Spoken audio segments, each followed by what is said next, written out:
Hello বন্ধুরা, আশা করি তোমরা সবাই ভালো আছো। আশা করি তোমরা আমার চ্যানেলটাকে সাবস্ক্রাইব করেছো এবং আমার সব ভিডিও দেখতেছো। আমি গত ক্লাসগুলোতে বলেছিলাম চালান, ক্যাশ মেমো, ডেবিট হিসাব, debit note, credit note, debit voucher, credit voucher, ক্রয় ফেরত জাবেদা, ক্রয় জাবেদা, বিক্রয় জাবেদা, বিক্রয় ফেরত জাবেদা এই সম্পর্কে।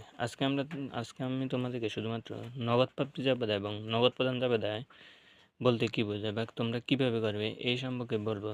এটা সবসাথে গুরুত্বপূর্ণ একটা বিষয়।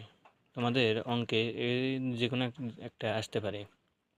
তো নগদ প্রাপ্তি জাবেদা বলতে ব্যবসায় যে সকল লেনদেনের ফলে আর্থিক প্রাপ্তি ঘটে, মানে তোমার যে লেনদেনগুলো করার পরে যদি নগদে সংগঠিত হয়, যদি নগদান হিসাব সবসময় এখানে ডেবিট হবে, নগদান হিসাব থাকতে হবে। ওই ধরনের লেনদেনগুলো এখানে তোমরা লিপিবদ্ধ করবে। যেমন বিক্রয় করার কারণে নগদান হিসাব ডেবিট, বিক্রয় হিসাব ক্রেডিট। এই ধরনের লেনদেনগুলো তোমরা এখানে অন্তর্ভুক্ত অথবা লিপিবদ্ধ করবে। তবে বাকিতে যদি কোনো কিছু বিক্রয় করো এগুলো আসবে না, আর নগদের সাথে সম্পর্ক থাকতে হবে।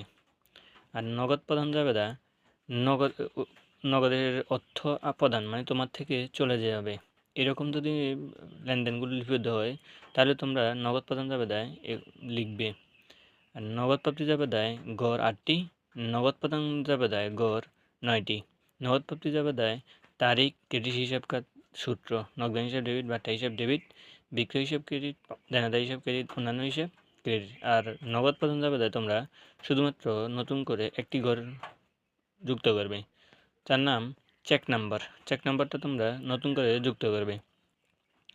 ডেবিট হিসাব খাত বিবরণ করা লাগবে, সূত্র, ক্রয় হিসাব ডেবিট, মান্দা হিসাব ডেবিট, অন্যান্য হিসাব ডেবিট, প্রাপ্তপাত্র হিসাব ক্রেডিট, নগদান হিসাব ক্রেডিট। আশা করি আমার এই ভিডিও দেখার পরে তোমরা নগদ প্রাপ্তি জাবেদা এবং নগদ প্রদান জাবেদা সম্পর্কে সহজে বুঝতে পারবে।